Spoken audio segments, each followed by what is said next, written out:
What is up, everybody, and welcome back to another episode of 2 Times the Grind. Now, listen, we've had a couple of comments.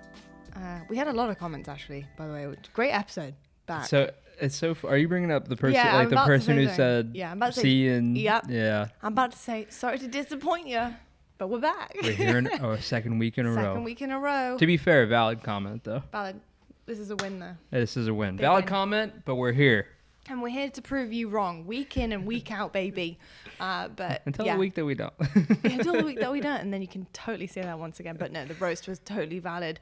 But it does feel good to prove, that we can do this regularly. Yeah, right. We had some crazy support last week. So big thank you to everyone who tuned in. I don't know what algorithm we hit and I was freaking out everything. the whole time. I It's was like, babes, look at it. It's crazy how it works because of how many people commented saying like, so glad this was recommended to me, like finally getting to see it. Yeah, just crazy how it works. But, hopefully it keeps getting pushed out. And, since I only say that especially because we're here ready to go consistent with it, you know? Yeah. That's why I say hopefully it keeps getting pushed out. I was just thinking it was just obviously like a really cool welcome back. So we really appreciate the love and support. Thank you so much for clicking on the video. If you are returning after finding the podcast for the first time because of the algo and it was recommended, welcome. So nice to have you joining us again for another week, and appreciate you commenting because I saw a lot of people saying like, I haven't seen this before, but love it. Going to be back. So we appreciate that greatly. Side note, because we have new people here and then let's jump into it. But we are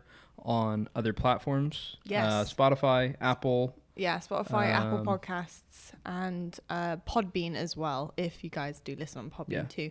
But yeah. Just saying that because if we have new people listening. Yeah, and you can't obviously watch on YouTube. And I know, like, if you're going to work, we post at 7:30 a.m. Just so if you're going to work, just so people know. You can listen on your journey to work every week. Yeah, on your commute. But welcome back to the podcast. We're actually going to be trying out a sister bag from the same coffee roasters as last week because our wonderful friend Bravo did kindly actually send over 2 bags when he came to stay with us. So again, from Black River Roasters as well. But this is their espresso blend. So the notes for this one are different from the last bag. It's rich chocolate, hazelnut, juicy pear, and brown sugar. So I'm a big fan of like sugary notes in coffee. I really do like a little bit of a sweetness to the bean without it being actual sugar. So do love that.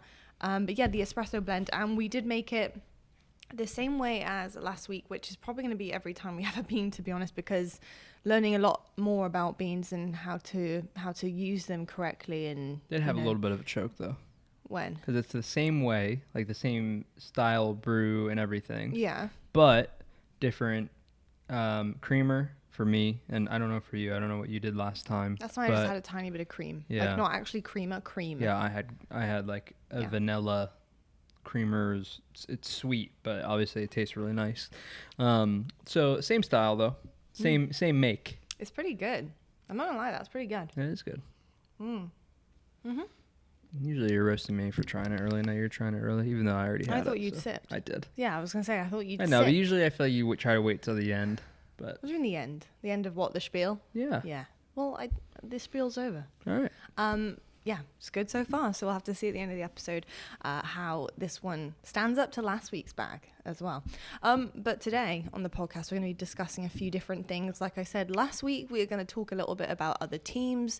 We're definitely going to talk about the Open that was just, happening, that just happened, of course, for HCS. So some of the qualifiers that help with the seeding going into the next majors. And we're going to touch on a little bit of Call of Duty, what's been going on in that realm, retirements. Yeah. As well, so crazy some retirements scenes that have been happening, and we're also, I think, going to dive into a few maps as well, like what makes a good Halo map, what makes a good map in general in esports, because we're going to be touching upon some new games that are coming out very soon. Diablo 4 and CS:GO 2. If you believe it or not, it's kind of blowing my mind that CS:GO 2 is coming out.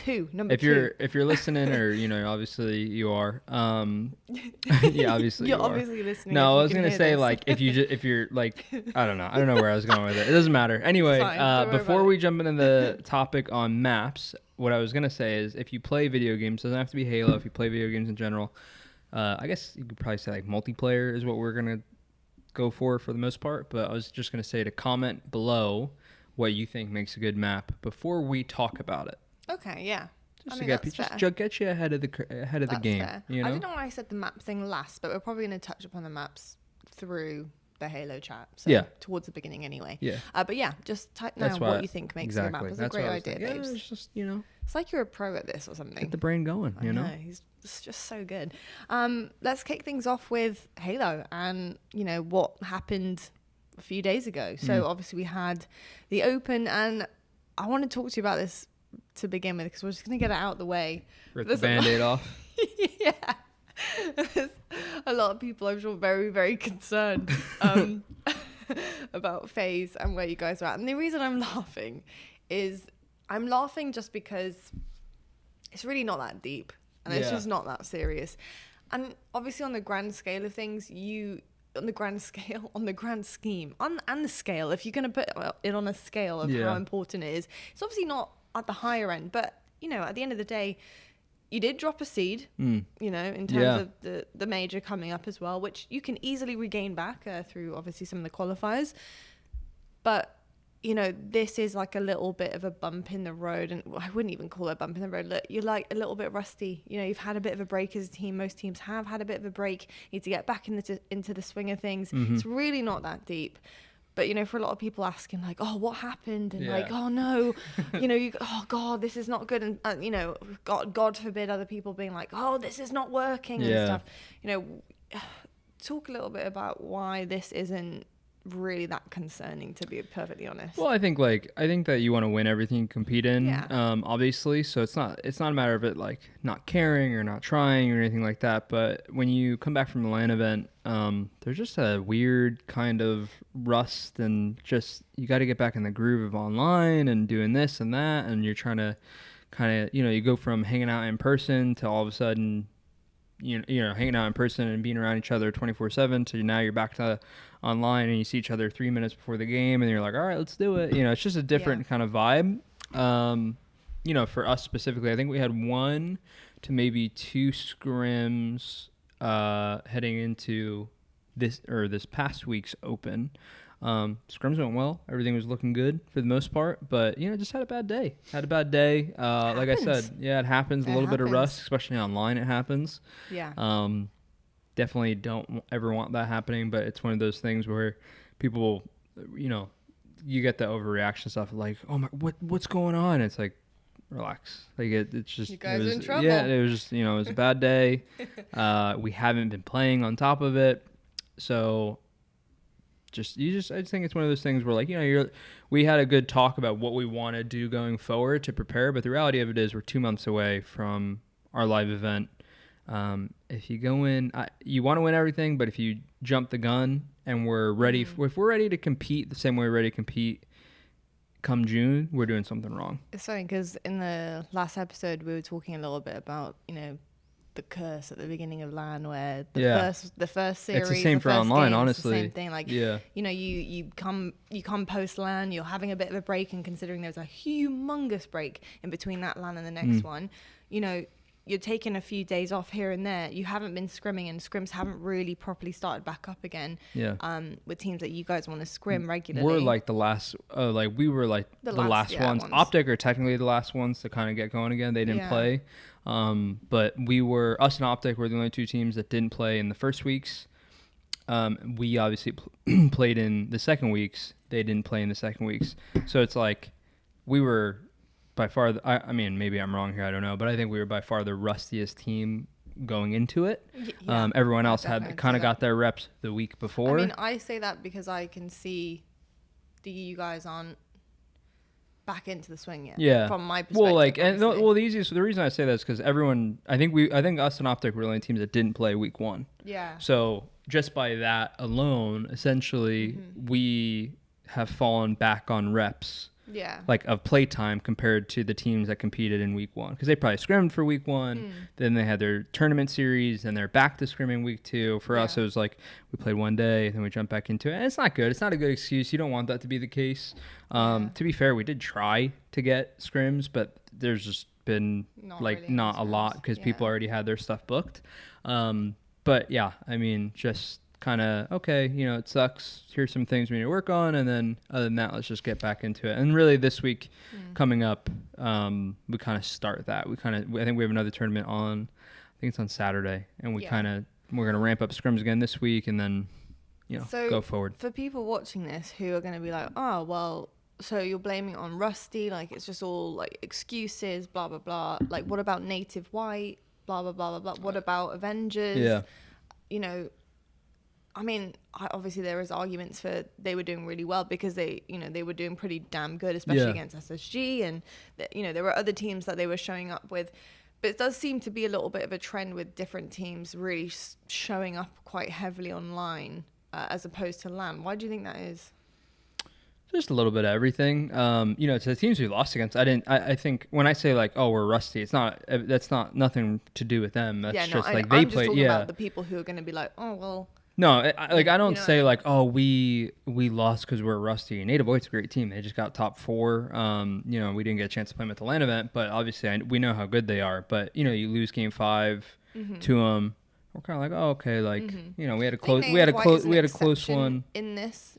Just because, like you said, at LAN, they got top really, 4. Really well. Yeah, exactly. I'm talking about like maybe Avengers.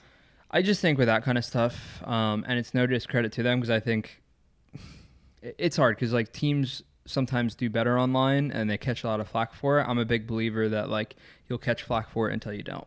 Right, because if you're doing that well online, like you have the talent to probably go do what you're doing online until you see results. Yeah, exactly. Yeah, but I'm just not gonna be the one to be like, oh, we only lost because it's online. No, it's like, look, the other team played great. Many factors. The other team played great. Did I think that we played our best? Of course not, because we couldn't. You know, we just with the amount of reps we had, we couldn't. But that's not to take away from them doing well and playing well. If they keep doing that, they're gonna be, you know, both those teams that we lost to gonna be really tough to beat. You know, all year, and we'll all have to step up our game. So nothing to worry about. Not yet, no. Nothing to worry about, folks. You know, just don't worry about long way to go until the LAN event, and even like the seeding thing, because it sucks that we dropped. It sucks that we did drop to 3rd seed, but we can obviously we can gain that back.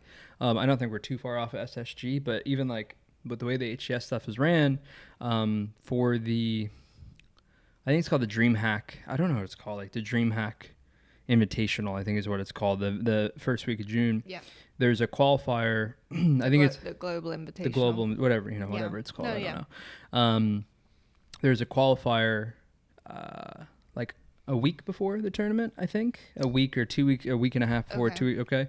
And whoever gets 1st and 2nd in that tournament is 1st and 2nd seed of the whole thing. So your point, and then everything else is by points. So your points matter, but you still are really trying to get, if you get top 2, then your points don't matter. Yeah.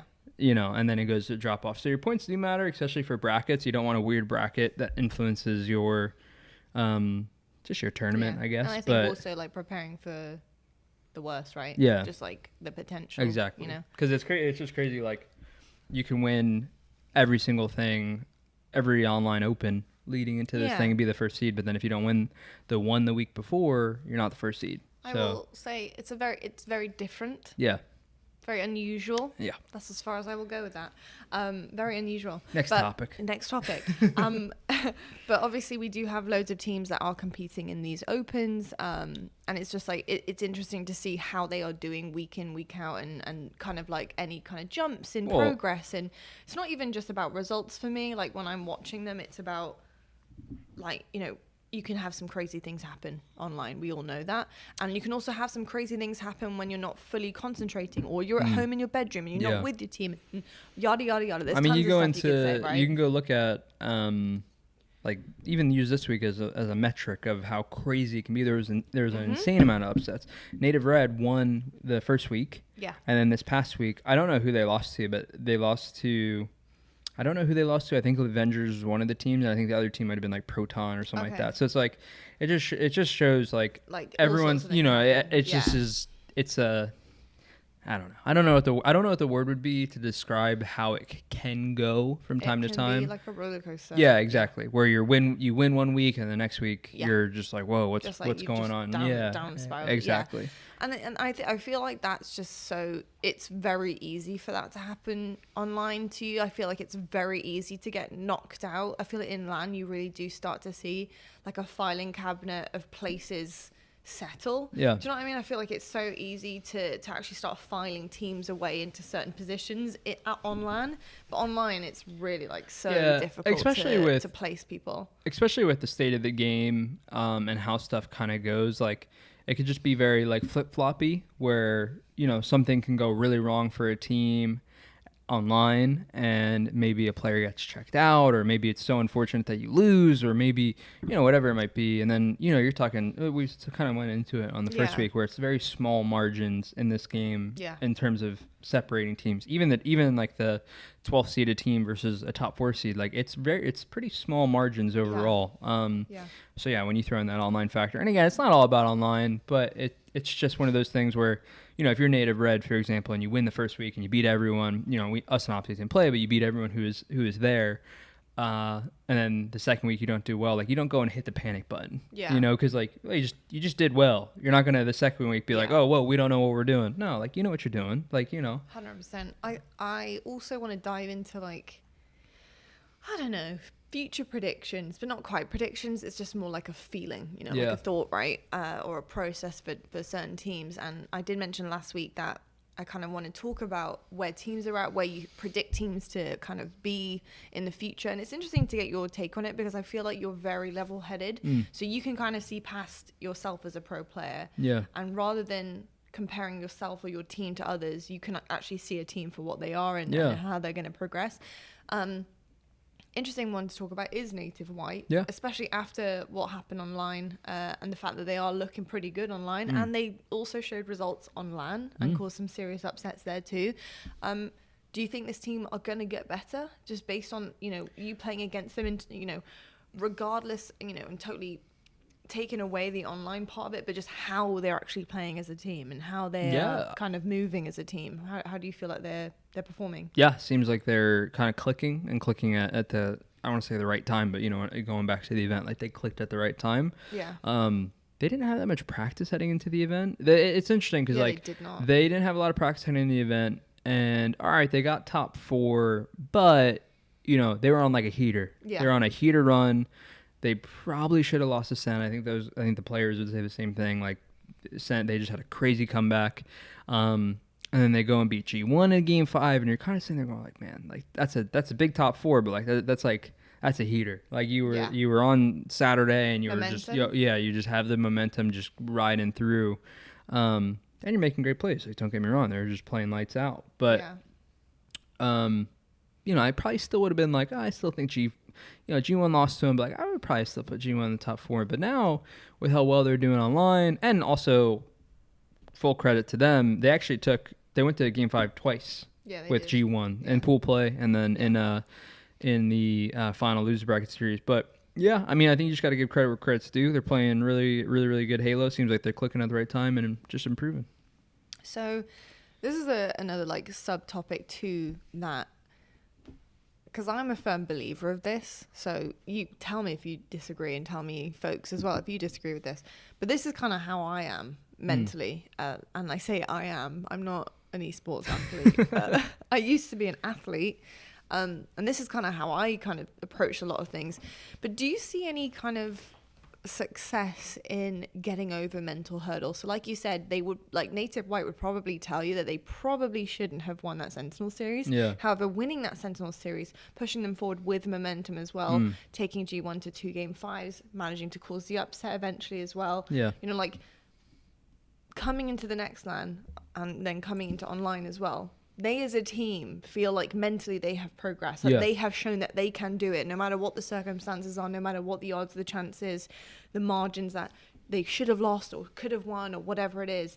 That they've got over that now. So that confidence, do you feel like that can be I don't know, like a tool for a team, if that makes any sense. Yeah. Do you think that teams progress and don't tend to go backwards after moments like that? I think it can be vice versa. I think like sometimes have been teams in the past that do really well and kind of let it like get to them. Like, oh, well, we just got top 4, and then you get online and you lose, and you're like, oh yeah, but we just got top 4, you know? So like, no, that's not real. But like in Native Void's case, it just seemed like they're using the momentum kind of to keep them going in the right direction. Yeah, definitely. Yeah, because like when you were first on a team and you weren't placing that well, blah blah blah, did you suddenly find yourself on a team where you're like, oh my goodness, I'm with really good people, we're going to place really high? Or was it a progressive thing, like okay, we're suddenly beating these guys, or you make a quick switch, or you do this? Like, is it a small progression for you guys? Like, how did you start to become the player that you are today and to be on a team where you feel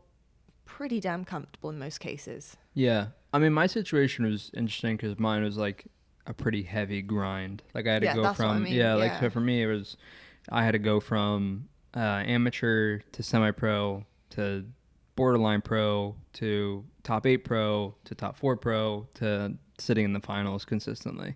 I think it gives you confidence. I'll be honest, I don't think like, even when I was a 13-year-old pro, I didn't lack the confidence going against people. It was just our teams just weren't necessarily good enough to compete, at that time. And then when I got on team, it was me, Loki, Ferris, and Dersky. We just kind of we just started beating all the teams that was were that the team for you. That was like we broke into potential. The pro. Yeah, that was like we broke into pro bracket or like into the top 12. What was your name?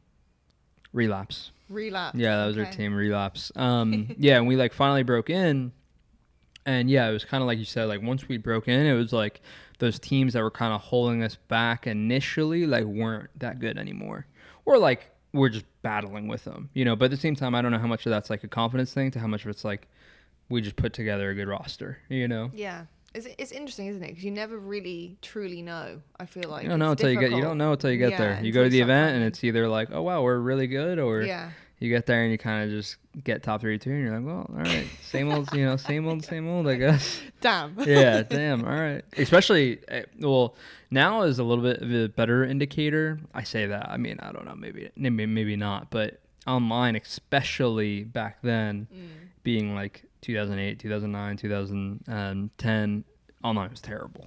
So, I mean, you just had no idea. I was going to say that now is better, but I don't know if I feel that way about this game at the moment. Like, Infinite Online it's a little bit of a bad experience. Like, Halo 5, I thought Halo 5 was really close to, like, all the teams that placed this, like, online we're going to place somewhere around the same thing. I mean, I don't know. I guess to be fair, we have had that somewhat in Infinite, but maybe not as much. Like, we're watching like an online thing before the event, and like BTH gets top 4.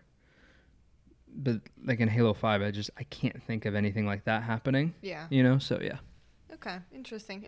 And just because I'm curious, like why not? Did you from Team Relapse, did you get picked up, or did you move on from that team, or did you split the team up and choose others? Yeah, we like what happened? gaming has taken a very, very big turn. Yeah. Where nowadays everyone wants to team with the young kid. The young up and coming nowadays, like if you're how old were you quickly? 13. You were 13. Yeah, I was 13. But like if I was 13, I was good as I was back then. And by the way, I'm gassing myself up very heavily. I do apologize.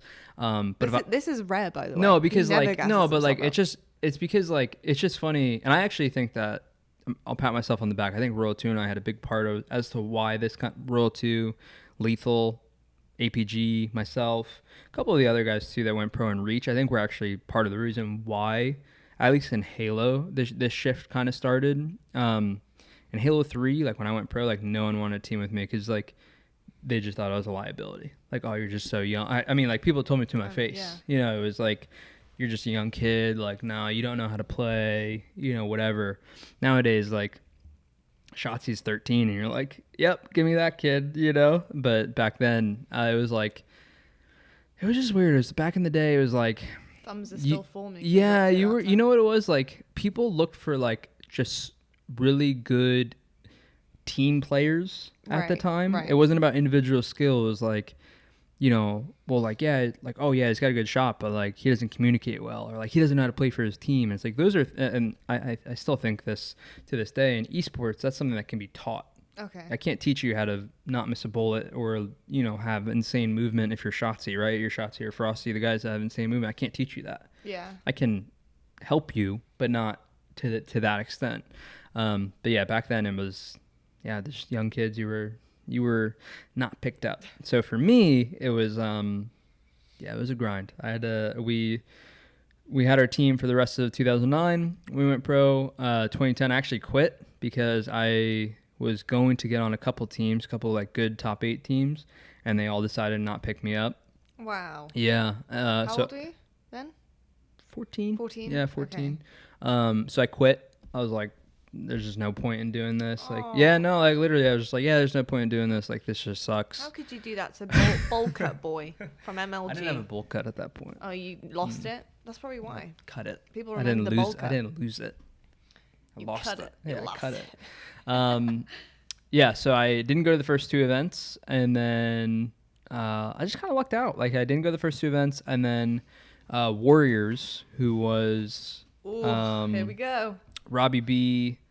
Was Robbie on the team at the time? I don't think Robbie B was on that team, but it was like Nocturnal Colonel, Break, Ryan Noob, and Goofy. They had just gotten top 6, and those were guys that like were kind of pro in the same status as me, and they finally like broke out together. And my big break, it wasn't being picked up by a top team, but my big break was they split for some reason after the event. Ryan Noob and Goofy decided to leave, and NK and Break picked up Robbie B, and then they decided to pick me up.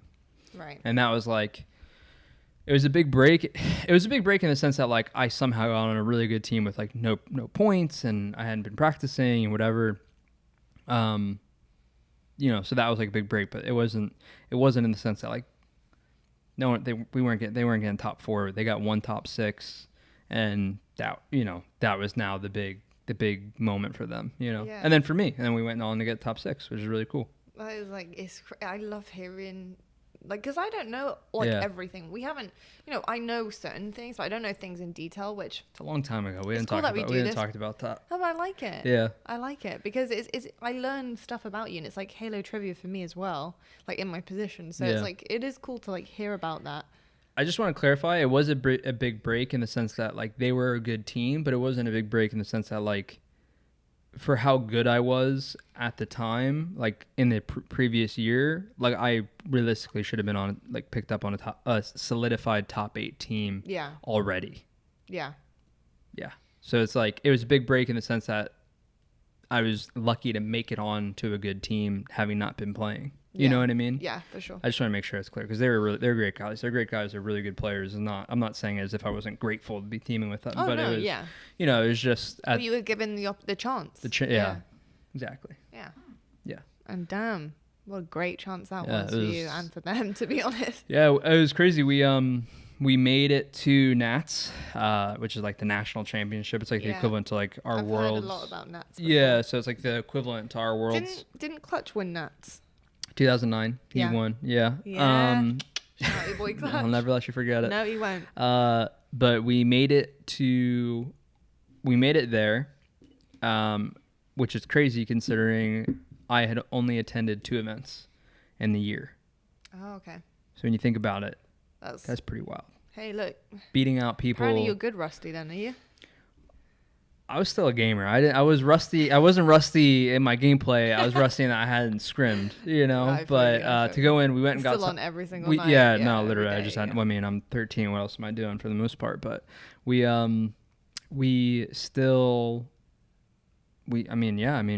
top 6 both events in a row, and then made it. I think we made by like 5 points. Yeah, we weren't supposed to.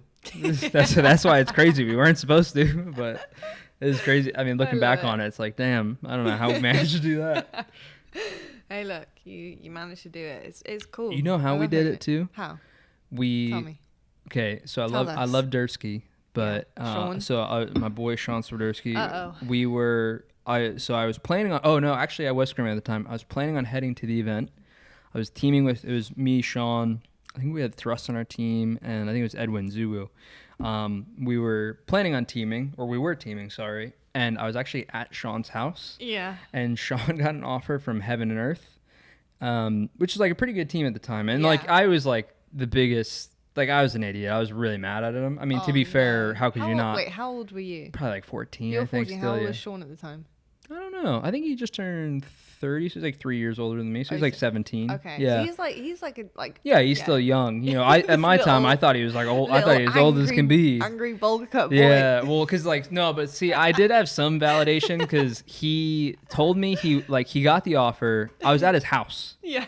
He got the offer, and he told his house. no, he told me that he wasn't gonna take it, and he like I love Sean to death, but he talked mad trash about them. I was gonna curse. He was like, "No, comes out like, now. you know, I ain't gonna do that." Dersky. And then StrongSide calls him on the phone, and like I guess convinced him to do it.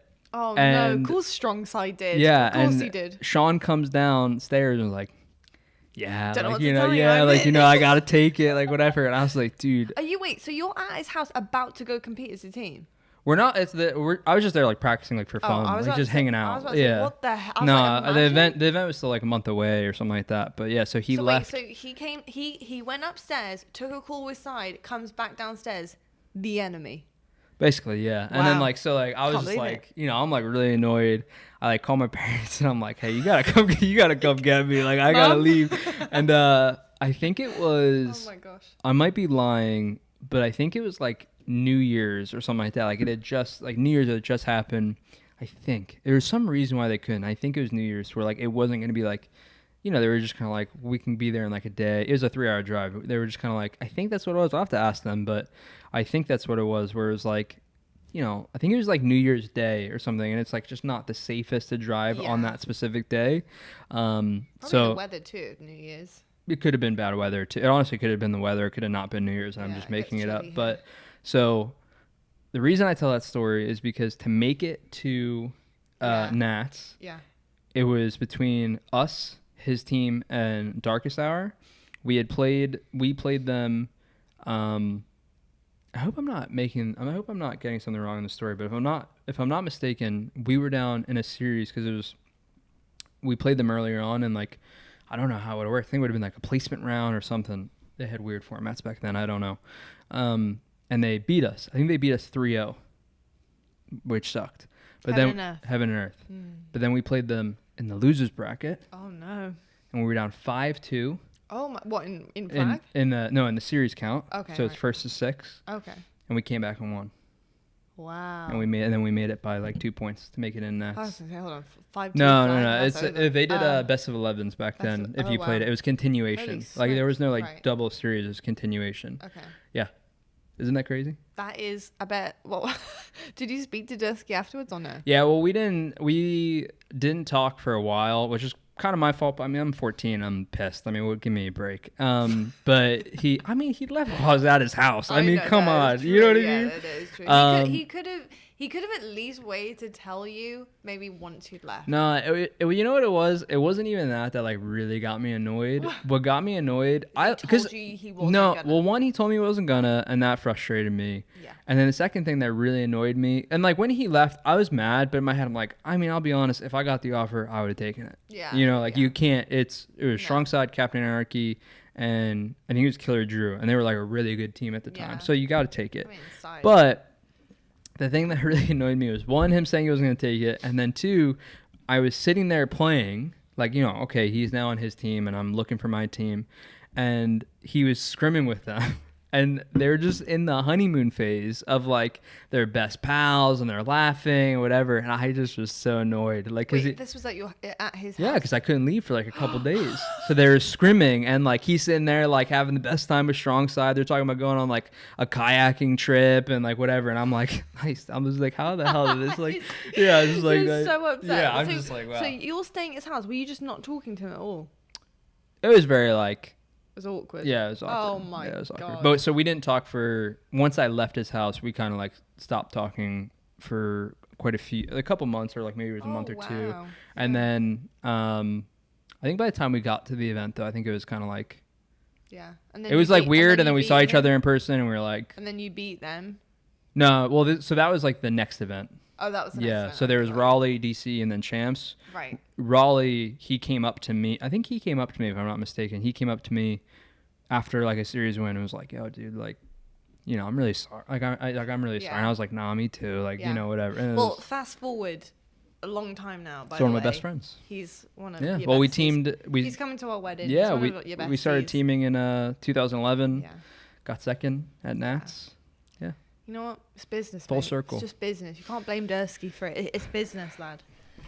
It's just the I best reckon- friend. I reckon that the best moment- friend I reckon kayaking that trip moment just got me. shaped- It's like this fucking guy. Kayaking with the enemy. You're just hearing it all. You're just still in his house. His calls were like, "Nice," like, you know. And Oh you're- my and you're god. going, nice, is it? Yeah, I'm just like, shut up, dude. Like, No, I love that. He shaped you into the guy you are today. yeah, I mean, like, I'm a pretty big competitor. I mean, you know this. Like, I'm a big competitor, and we'll talk about this another time. It's probably a good topic. But Yeah. I'm a big competitor to where, like, it's almost like not allowed these days in esports to be the kind. It was just different back then compared to now. Now you have to be like friends with everyone, and like, and like I don't not like that, but it's just very networking the networking side of it, and I don't like not we like should it. definitely talk about that in a podcast. Yeah, I don't dislike it. It's just different to Yeah. what I grew up with, basically. It's like not always about sheer talent. Sometimes it's about who you know. Yeah. A lot of the time. Well, even like just like when I was a pro player, like coming up, it was like your team was your friends, and other than that, like you really didn't have. That makes sense. Yeah, it was just I mean, you at the really time. weren't. You really. I mean, who else would you play video games with? yeah, and I think like the big reason for it too. It's the only comment I'm going to make about it because we will talk about it on a separate episode. I think it's because like at the time, like you were competing for your livelihood. Like it was like, I think if you won the event, it was 5,000 each.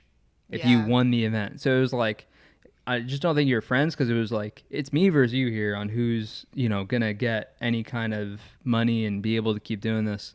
That changed over time. 2010, the LAN network. I've told you about the LAN, like you know about the LAN network and stuff like that. Where everyone, so it did change over time, and I think as salaries and stuff have gotten bigger, So it starts becoming jobs, business. Yeah, exactly. Livelihood.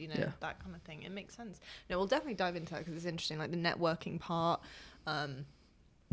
How rosters are kind of formed nowadays and stuff like that, because it is interesting for sure. Because I love it when we go off on like a little tangent and then we get a story time with SB. Story time. I love SB story time, and I know you guys do as well. It's a crazy. To be fair, it's a funny story. It is a funny story. Shout out to Dersky, Sean. You're great. We appreciate you. Sorry to have to dig up old memories of very angry bowl cut boy SB. I didn't have a bowl cut. 14 years old. I didn't have a bowl cut. He did. That was like 4 years prior. You're just harping on one. I've seen that MLG photo. How old are you there? 11. You tell me you didn't keep that hairstyle for 3 years? No, I didn't. Shame. I wish I did. It was a great haircut.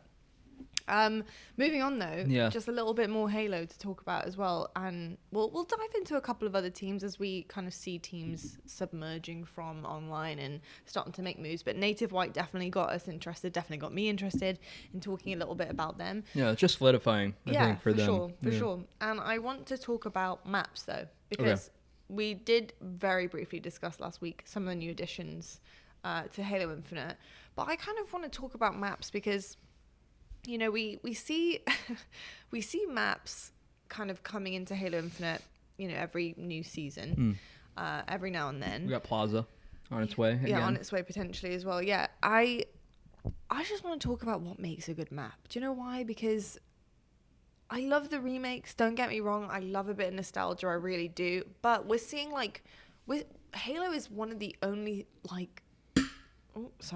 Halo is one of the only games that remakes all the time. Like it's the same map from years ago, remade again, and I kind of want to see some new things. And with Forge coming out and being as incredible as it is and the stuff that you can do on it, I want to see some new maps. Like I really, really do. So if this conversation might encourage a few new maps into the multiplayer of Halo, then people make them and they're I mean, I haven't gotten to play a lot of them. There's some great maps out there. Yeah. But selfishly, just don't play them or anything, because like for the most part, unless HCS, well, yeah, unless they're in ranked play or like say like, hey, we want to test this, will you guys test it? Like it's just kind of like, I mean, you see how, I mean, you know, Lot obviously she knows because of being the host, but being here with me, you see the effort that goes into scrims. Like by the time I finish scrims and VOD reviews and, you know, streaming and everything, I'm beat. Like I literally like for my own mental health, like I can't jump on and play. Yeah. But I also think it's not entirely up to you to have to go and scroll through thousands of maps to find a really good competitive map. I think that's not your job. But I want to know, because a lot of people, you know, dislike a lot of maps and have done in many esports and many different FPS games and titles. And it's very well known in Halo. Lots of people don't like certain maps, and Halo listen to feedback and take certain things out, etc., etc. You're fine, don't worry about it. Punch my mic. It's okay. You can punch the mic if you want to. He's still really angry about it. I was about to say that. He's still really that kayak is really. What is it? Heaven and Earth. Heaven and Earth. God damn them and that kayak. StrongSide. But you know what are you looking for in a map? Like when people hate on maps, I feel like it's very easy to hate on maps, and that's fair enough. It's your opinion. You have to play it as well. But what makes a really good map? Like, what do you want to see? What about a map is great? And I'm not talking about aesthetics here, because at the end of the day, you could erase all aesthetics and just have boxes and certain things in there and still have a great time playing. So, like, what is it about a map that is needed? I've been trying to figure this out. Because it's hard, right? It's very, very difficult. I honestly wish I had the clear cut, like, hey, this is what you're looking to do. Right. There's just not a formula. Like, I think for Halo, I think symmetrical maps are obviously more ideal. Do you have an absolute favorite from any of the Halos that you can really think of? That you were like, yeah, this is a great and map. This is the hard part of it that I'm trying to figure out, is like, I don't know whether the maps were so great or if it was like a time period thing. Like, you know, it's the first time ever experiencing video games, you know, but my favorites were probably like Midship,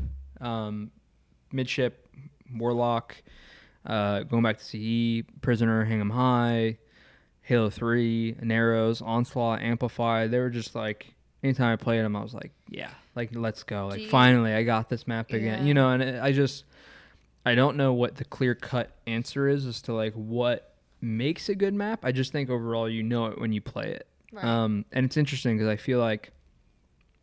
I almost feel like it's becoming harder and harder to find. Yeah. I mean, I'm not trying to knock people, so apologies, obviously, but like, it's just my feeling. I feel like overall gaming in general has taken some steps backwards.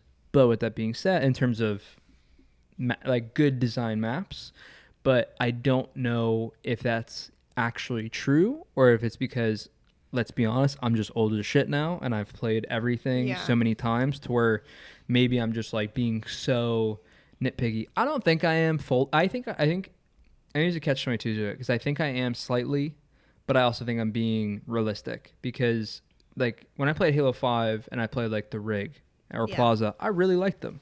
Like, I looked forward to playing them. I think Plaza's a really good map. Yeah, exactly. Personally. So, like, I don't think that I'm being too ridiculous. You know what I mean? Like, I don't think I'm being too ridiculous in saying, like, no, I just don't think that. I think in the past couple of years now, we just haven't seen. Do you think, though, it's like a combination? Because, like, I know you're saying, like, oh, I don't know if it's just because it's, like, a different time period. But I think the different time periods, it's not so much, like that's what you had at the time and you're happy about it. I think it's more about the actual game, right? Because all the games are so different, and like Halo 5 is so different from Halo 3. Yeah. And Halo Infinite is different from every single thing we've ever seen in Halo. It is a completely new entity with so much of the utilities and what you've got to use, and it can get pretty dicey and kind of nuts. Makes a great clips because it's really exciting and nutty things can happen, and you know whatever. But I do think that the maps then tend to lean on the more negative side, because it can be a little bit more tricky in terms of the sandbox and what's available, right? So like, do you feel like Halo Infinite needs to create its own, like, rather than bringing remakes back, do you think that Halo Infinite needs to kind of take control now of the way that maps are made to make it a little bit more competitive and give a competitive edge on maps, especially considering what the sandbox is like now. Yeah, I mean, I personally would. I just don't think with the way that the game is played, honestly, like, the easiest way to explain it is, like, the game's just different. Yeah. Like, the pit, and it's so easy to explain because, like, Halo 3, and, shout out to those of you that have played it, Halo 3 in 2008, 2009, 2010, the pit was, like, really loved. Like, people loved the pit. When it came back into MCC in 2020, like, there were still people who loved it, but it just didn't play the same. And the reason it didn't play the same is because the game's different. Like, you were playing on higher FPS, the connections, like, that you could shoot across the map. Back in Halo 3, you could hardly shoot across the map unless unless you had a host. I mean, good luck. It was harder to shoot. Yeah, I know. So it was harder to shoot because of the frames. You're only on 30 FPS nowadays. You're on 240. You're unlocked. The gameplay is just so drastically different. And then, like, we're trying to make remakes of maps, but without the same game. It's just you're remaking, and I mean, I get it to a point because I think that there is, like, an excitement factor to it, but I think the excitement, at least in my opinion, from a competing standpoint, I think the excitement wears off fairly quickly. Yeah. Where, like, you're like, oh, wow, like, the pit, like, this is so great. And, like, then it's like a 10-10 game. And then the Slayer is... Yeah, it's like Pit Slayer. And you're going, you're going, oh, wow, like, that doesn't play right. And it's like, well, yeah, because it's different, Yeah. I'm not a fan of remakes, and it's only because I just don't think that they particularly work. Right. I think that if remake came along and I loved it, I would probably say I'd probably have a different tune. I'd probably be like, oh yeah, I love it. It's great, But I just don't think we've necessarily found there. I feel actually both ways about that because, like, I really enjoy Truth. Yeah. Like Truth and Regret in Halo 5. Yeah. Those are kind of like remakes. But here's the thing. They're remakes, but they're their own version.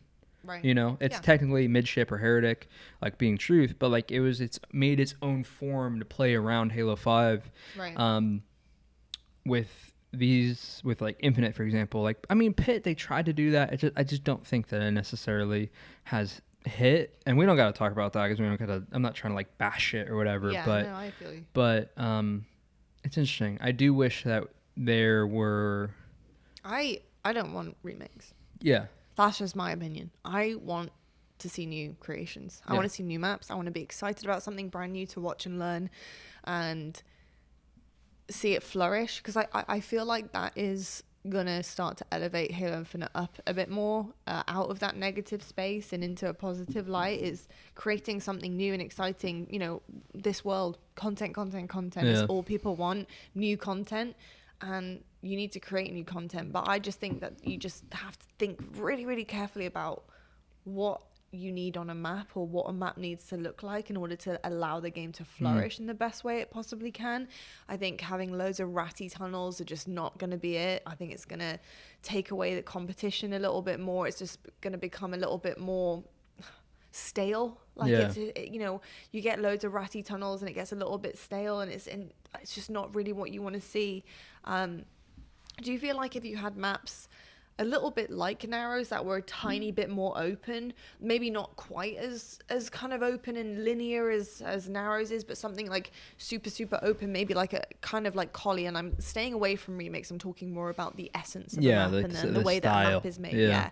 Do you think a more open type of map would lend better to Infinite in terms of the sandbox? Therefore, like, you have a gun like the Heatwave, which is like, I mean, I'm going to take your words, I don't care what people say on your Twitter, but is almost like a shotgun in a way. It will start to take away the power and the kind of privilege you have as a player on the map when you have a gun like the Heatwave and you manage to get it. Do you feel like something a little bit more open might be a better combat for that? I think that the reality of that is, like, a bigger map makes it so that you have to be more specific. You have to be more specific into when you use it. On a map like Live Fire, for example, if you get the Heatwave, you can really kind of have the Heatwave out a large majority of the time, and you're not going to be punished for that. The Heatwave, the weapons in Infinite are very tough because they have very multi-purpose. All the weapons, every gun is really, really strong. side note, if you guys play Infinite and don't already know this, and you're like trying to climb up to higher ranks, pick up the weapons. They're unbelievably strong. Don't use your battle rifle a large majority of the time. That might be why you're losing matchmaking games. Yeah. To answer your question, I think that a map like that would be really nice for it. We don't really have that. No, essentially, we just don't have. We don't have a map like Narrows or. It's just all very. No, we really don't. I think the closest we ever got to like an open-ish type of map was Bazaar. I know that sounds bizarre, and I think, but like it was the most open map-ish that we had to an extent. Especially if you were like on balconies, right? If you're on the balconies, it was a touch more open throughout the mid. But again, I think also quite deceiving because it doesn't have a roof on it. Because I think you could probably say the same for Aquarius as well, in terms of that like. The upper level openness. But it's like open in terms of like the middle map area, but overall in terms of what you're trying to control, it's still very like narrow. Like it's like on Bazaar, you have someone sitting in a closet, or they're sitting in your treehouse. It's very small rooms. If you think back to Narrows, there's not really like there's lanes lobby. There's lobby, man cannon. Snipe area is kind of that vibe where it's like a smaller room per se, but everything else is like pretty open and like they're like ramps. Exactly. It's not really an enclosed space at all. Bazaar is like open, but then in terms of what the other team is trying to control, it's very enclosed. And I would say the same for pretty much every map in Infinite. It's very tight space. Tight space, corner based. And by the way, when I say open maps, I'm not talking about Behemoth, that type of size. I'm talking like very, very different to that. I'm talking like very specifically. I think Bazaar could have worked. I just think that, and I think this I wonder this a lot with, and you don't have to comment because obviously I don't want you, say anything too negative. You would never, but I think that Bazaar like could have worked, but just with the weapons in the game, it just makes it very difficult to play well. And I think that I think that with a lot of the maps in Infinite, like I don't enjoy. This sucks to say, I just don't enjoy any of the maps in Infinite. I hate saying that because it's one of the things I loved. Like if you played C, H2, and H3, I'm sure you probably feel the same way. Like when Reach came out, there were no good maps when Reach came out. And like as someone who played the older ones, you're like, wow, like what is going on?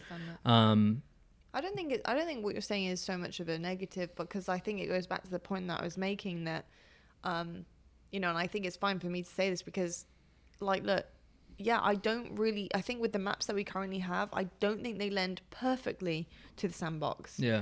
I think if we had, new additions and new maps made or, created with Forge and, HCS had a look and found some that they think were really, really good and worth trying out, I think that the game in terms of the love for the sandbox could definitely improve for the player base if we did have the right maps that lend themselves to the sandbox. I think right now we don't fully have that commitment from the maps with the sandbox. I think it still needs a bit of work. They're trying to because of the angle that they're going for with the game, and I need to make sure this is said because it's an exciting game though.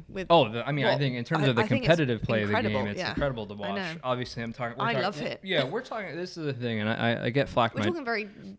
We're talking about a small minority of players that are in the highest competitive environment, and that's you guys are always going to pick up on that's the thing that people don't understand. Like we're complaining about guns, and people are like, "Oh man, here you go again." Like a pro player doesn't want to use another gun. It's like we just want to play what's most competitive.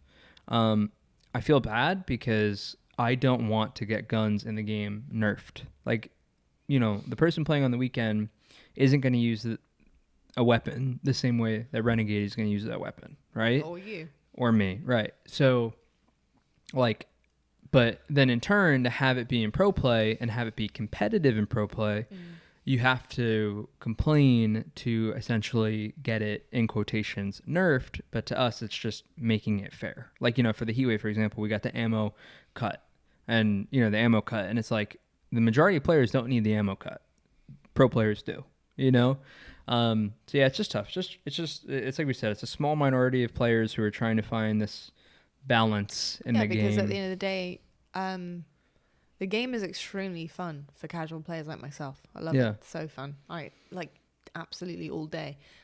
it does start getting very specific. And you find that in every single esport, Yeah. every single FPS title, every single game, you will find the highest of high level players, you know, wanting to always tweak a few things here and there, because at the end of the day, games were created for fun. Games were created for entertainment, enjoyment. I think Infinite is 100%. You know, at a casual level, like, I think Infinite's unbelievably enjoyable. Competition and the competitive part of the esport is fantastic. Don't get me wrong. I absolutely love it, but I do understand from a fundamental level that it was created for fun. Yeah. And so, but it comes hand in hand with complaints from pro players trying to tweak things. And I think it's totally understandable. And you know what? You know, it's funny because 343 do take on your feedback, and they do understand like why you want to tweak certain things, because at the end of the day, it's what you guys play every single day, and you're trying to make it, as like you said, as fair and as best as you can. And I do feel like, you know, they do take on board a lot of things and trying to improve that. So, you know, it's good to see that feedback does get heard eventually. But yeah, I just want to see some new maps. I want to see Forge creators, and I want to see it working really well with the sandbox and, you know, on a competitive level. That's just me. Same. You know, when I hear about remakes and maps, I think anyone would agree with you on that. I think that people enjoy new maps, and I just love Forge. I just love the idea of Forge. I think it's amazing. Same. It's we don't incredible. utilize it well, in my opinion. But you know, with time. Give it time, babes. Yeah. Give it time. But moving on from that, though, even though we didn't really have a solid answer of what makes a map really, really special and good, I just guess you know when you see it. You know? That's the easiest way to put it, and I'm really interested to see what people. I'm curious, you know, because I think people look for different things. And and I want to know, like, you can give examples of like older maps, and that's absolutely fine in whatever game you want. But I do want to hear it from the perspective of like a new map. So like, what about those old maps did you like, and that you want to see in new maps? Because I don't want remake talk. I want like, you know, I want to know what you think makes a really good map. Yeah. Like, what about it? What aspects, you know, whether it's like an arena style, super symmetrical, not symmetrical. Do you like tunnels? Do you like cuts? Like, whatever it is about a map that you think is really awesome. I mean, it could be like dual snipes. A lot of people said 100%. That with Infinite. I mean, with Infinite, that was a big thing that came out. Yeah. And then now we have a map like Argyle, where I think people are liking it a lot more because it brings in that old school style Halo map of having two sniper duels. Yeah. You can say the same thing on Pit. Pit just doesn't play as well. Argyle, you only have flag. Different, you know, you could talk about it forever, but yeah, so I agree. I think it'd be interesting to read. Yeah, definitely interesting. Shall we move on to a bit of COD? Yeah, absolutely. A little bit of COD. I think we can kick things off with the retirement for me for COD, because I still need to do a little bit more homework and watch up a few things. Well, we're going week to week. Yeah, you know, we're doing an episode every week here. I don't know when they start back on their next season. Like, I don't know when their next season begins, so we have some time to catch up. We got some time to catch up. No, we do. We have a little bit of time. What do you mean by next season? Like next split. Like, you know, they just their next split for their next major. Hold on, how much have I missed? And when I say to catch up, I just mean to like talk about the match. No. When I say catch up, La and I watch it every single week, but I just mean in terms of diving into the storylines and stuff like that. Anytime, like, now we're bringing up COD, and obviously I want to talk about COD. It's weird because I'm not working COD.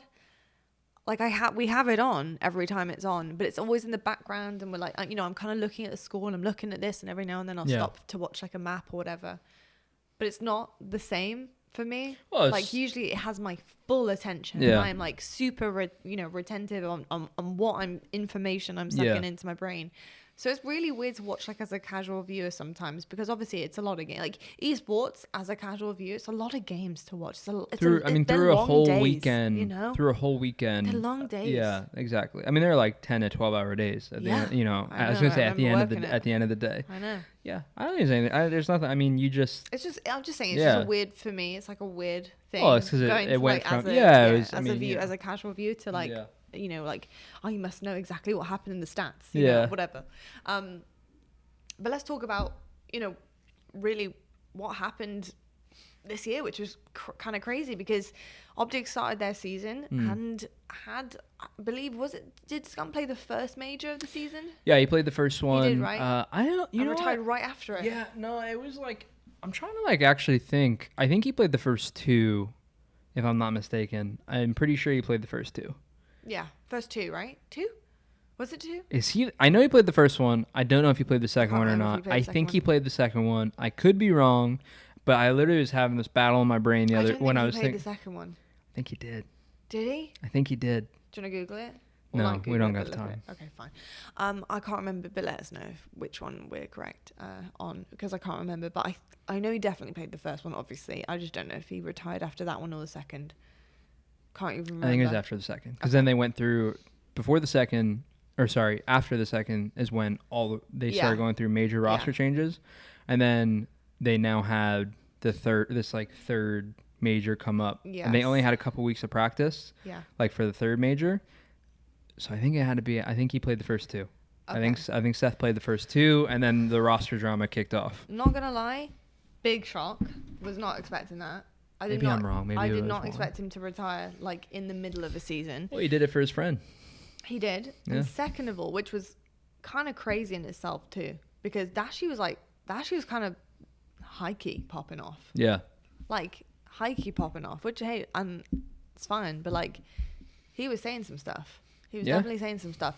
But at the end of the day, you know, Scump did what he felt like they needed. Even though I wouldn't say that he was done. Like I no, wouldn't he say, wasn't. Like, from, he was from like an actual like No. standard. He even acknowledged it. He wasn't done. No, not one bit. He even acknowledged it. He was playing really well.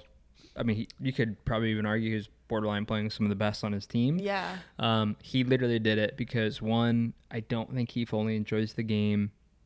He's kind of done with it, and then 2, and then he's moving on. It's a combination of he said that this was his last year. The whole roster drama kicked off. He was like, you know what, it's not worth it. It's not worth the drama. It's not worth burning bridges. Yeah. Excuse me. And if you're in his position where it's your last year, he's trying to help his friend. Yeah. And then you throw in the factor, like I said, I just don't know if he enjoys the game. He's kind of been saying, I just don't love it the same way. And if you've been playing as long as he has, as long as we have, because I think we're the same age. Games are different nowadays. Not gonna lie, his video had me tearing. Oh, it got me. It got me. And I know, we know Seth too, so it was like, damn. I think it's interesting when you obviously have like a care for a person. Yeah. And then like see like I've never seen him emotional. Yeah. I've seen him emotional in different ways, like obviously celebrating and stuff like that. But like seeing the most difficult thing. Yeah. Like reading again, like choked up. Oh dude, it is rough, isn't it? Yeah. Like if you're used to somebody being emotional all the time, I think it's very different. But when it's like you've never seen it before and like you can tell how much it means. Oh damn, it was rough. It was hard to watch. Yeah, I mean, I don't really like. I'm kind of like even keel with it for the most part, like where it's like it just doesn't really affect me. That I was like, damn, like when he was reading out, I was like, damn, like it is. Normally, it was so like, innocent. Yeah. And like, normally with me, I'm just kind of like, I just like, oh yeah, that's crazy. I don't know how Hex held it together. I would have cried. Damn. I think he did cry. I could be wrong. I thought he did. I know Shotzi was. Shotzi was the best part about that is Adam was slightly behind him. He was a mess. He's choked up. Oh my god, he bless him. See, that started getting me again. No, I was like, Ant, hold it together because there's the two of you now crying. I'm like, I'm on my PC crying, watching this. I was like, oh my god, funny. It's funny. It's killing me. That's funny. It was so he was like funny, but like him. It was so sweet. It made me think. I was like, when one day we retire, like I was trying to think. I'm like, like I saw like when Ant was crying again, like when Seth was reading it, I was like it got me. I was like, damn, like this is. I think for me, I think it just hit home a little bit. Like I said, like a lot of the guys, and we'll talk about Methodz in a second too. Yeah. But a lot of the guys that I grew up, not necessarily competing with, but competing alongside, same space. I mean, you live with Scump. Yeah, you live with Seth. I lived with Seth for a while. Seeing people retire is just like, it's just one of those like, damn, like wow, this is one of those like never thought it would happen moments. Yeah. And when Shotzi was crying, bless him, I was like, again, it did the same thing where I felt sad like the second time around. Yeah. But then it made me like wonder. I was like thinking about, I'm like, damn, like he's been teaming with Seth for a while. So I know they're good friends, and I was like, damn, like it really got to him too. Yeah. And in my head, I was like, I wonder if I'd cry like if Royal 2 came to me tomorrow and was like, yo, man, I'm out. I wonder if I'd be like, okay. I think I'd just be like, I don't know. If he just called you up on Discord and was like, yo, pig shit. Yeah. I'm out. Peace. Like, no, but it's very different. if he started, maybe it's like if he started crying while telling me. I think it's the setting, right? I think it was like, I think if it was like a sad moment. If it was a setting where it's with your friends, you gathered all together, you got a bit of champagne. Yeah, I was literally about to say that. And then you had you're some making wine. a speech to the room. I think like, and you're like saying, and I think the difference is it's like the words you're saying with it, right? You're thanking people. So you're going to get emotional, obviously, like, especially if it means something to you. I'm definitely going to group Scump in with Methodz here because obviously the two of them are absolute besties and have gone on this, like, Methodz, pure content career together. But it's another one. Had it CDL on the big screen, right? We're down here. I think you're streaming. Were you streaming? No, I was. What were you doing? You were on streaming? The PC. Yeah. No, you I were don't know. streaming. No, I don't. I might have been streaming. No, I was streaming when Seth retired. I don't think I was streaming when Ant retired. I think I was like on the phone with someone or something, if I'm not mistaken. Oh, you're playing Apex. I was playing Apex with Sherzy and Dan, and they were like, I think one of them I'll were just tell like, you what happened. Yeah. I have it on our big screen in the theater, which is right next to where our setups are. Just over there. I'm just watching CDL. I'm kicking back, enjoying myself, and suddenly they're like, you had the sound. You had the sound low because like obviously I was on like a Discord call. You had it low, and then you're like, did Methodz just retire? No, I went, babe, and I started turning it up like loud. I was like, babe, Methodz is retiring. And then I sat down and I was going, oh no, like this. And then I start crying because Methodz is crying on the stage again, setting same everything in it. I am crying, so like sad, emotional, whatever, because I've worked with these people and I'm really close with Methodz and I'm close with Ali and I'm close with all of these people I've worked with for a long time. And dude, it was rough. I started screaming, Methodz is retiring, blah blah blah. And then then they went to the desk and Ali. Oh, bless her, yeah. Oh my, that's when like the glasses for me came off and I'm like, because I see her breaking down and it just gets me thinking, like, God forbid, I'm not gonna let you do a stage announcement because I won't be able to hold that together. It'll be too rough. I give him credit for doing it. That's crazy. Like you being able to do that in front of everyone. It's a really nice thing. Nice moment. What? I need to one up Scump here. How am I gonna do this? But seeing her, I just collapsed because I love Ali to death, and it was really hard seeing her super upset. I won't do that to you. Don't worry. But she handled it like an absolute champ. But it was a sad day for both of those guys, seeing them going. Two huge personalities in esports, two huge personalities in Call of Duty. Great that they're sticking in the scene. Good move for them. It's good that they're not like just disappearing off the face of the earth. Like they're around, they're watching CDL every single week. You can watch it with them. They're doing fantastic watch parties together. So it's good to see them like, back. You know what I mean? It's nice to see them like still involved. It's a good play for them. You don't lose. It's a huge play. The thing with like huge Seth. Play. It's interesting because like they're in a little bit of different scenarios where like Seth, like he kind of knew he was, he said it's my last year. Methodz, I think that with Methodz, I think he just kind of like took the opportunity. Like I think he knew like Seth is retiring and going to be doing the watch party stuff. I think like he might have just been like, you know what, I can go do this and have fun with my friends and dive into the content side, which I know you said he's been wanting to do. Or I can keep grinding it out for love of the game. Love of the game, like not the there. Kind of the flame burning out. Because like I love Halo. Like I love Halo to death, and it's like it'd be if you could stay in the scene and dive down a different avenue that you maybe also love, like being streaming. To 100,000. I mean, they're getting 100,000 viewers. It's a hard thing to pass up on. Even if you love competing so much, it's a hard thing to pass up on. Yeah, it is. Like if you're Methodz and you join Optic and But they're killing it. Yeah. They're absolutely killing it. I've been popping into the streams. They're awesome. I mean, Zinni told us that he's still going to take us to some great eats in New Jersey too. When he comes back, he went to Texas. He did. Bad timing. I was in his stream just before it, like actually the day before he moved, chatting to him and Ali, and I was like, yo, like, we should meet up and get dinner, double date. You know, we've been meaning to double date with both of them for a while.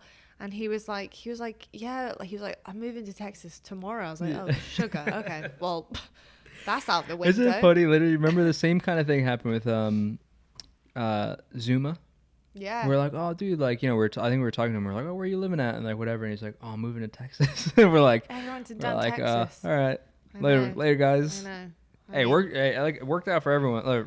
But good moves on their part. I mean, everyone's doing well. The flank's doing well. Having the best time, and then, you know, for us, like, we have a lot of friends in Texas. So anytime we go there, we have loads of people to go see and visit and stuff, and you know, which is nice. It's a sad time period that we're going to be going through. I think that over time, this kind of thing Snakebite retired as well. Yeah, but like it's a little different. Like Eric retired, but like he's still like he's competing in Apex. So like he retired, but it's like from Halo though. Yeah, because like that was, you know, that's huge. See, I like watch Apex, so I feel like for me, like, I mean, like, Eric. What's up, Eric? Yeah, like I watch Eric. I mean, I watch him play almost every day. So like for me, like when he retired from Halo, and I'm like, yeah, obviously it's sad, but it's just I think it's different compared to it's you know, it's sad for people. You're missing. You're not watching someone who you're used to. You know, it's different. It is different for sure.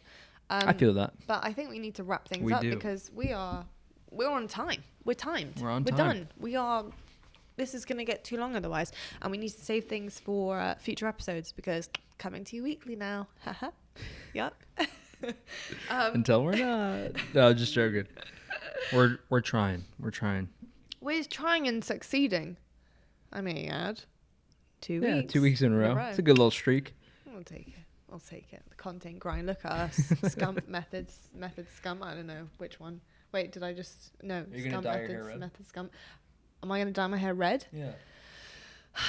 I'll only dye my hair red if I can grow a decent mustache because I can't complete the Scump look without the mustache. That's fair. You know what I mean? That's fair. So, all right. Just saying. But it is time to rate our coffee and espresso. I got to say, actually, I don't know if I preferred it more to the other bag. Yeah. They were both pretty damn good. Yeah. But I think I preferred the last week's brew. I did personally. too. I did too, and I think it's because this is an espresso. Yeah, it's not meant to be French press. Yeah, exactly. Even though it's still pretty intense with the French press and the way that we've ground really it. 27 clicks on the time wall, and then brewed perfectly like last time. I didn't know what you were saying there for a second. I was trying to piece it together what you were talking about. You said 27 clicks. And I was like, what the hell? On the time wall. Yeah, the is grinder. That, yeah, no, I got it. I figured it out. But when you said 27 clicks, I was like, what the hell are you talking about? Thought I lost her for a second. No, I'm still here. Robot Lottie isn't coming out anytime soon right now. But yeah, so we brewed this exactly the same way. It's not meant to be the same. No, it's not. It's an espresso. So it should really be ground as an espresso, so super fine, and then put through an espresso machine to get the actual tasting notes. I think that's why we can't taste them as well. What are you giving the rating there, LB Pizzle? I think I'm only giving it an 8 because we haven't brewed it properly. Juicy pear. So really I'm giving me an 8. You know what I mean? So I would I'm giving us an 8. So I would go 7.5, and I was going to say the same exact thing. I was going to say... It's bad. No, it's still delicious, but I was going to say 2 reasons why it's 7.5. One, I don't think we brewed it the right way, which a lot obviously covered.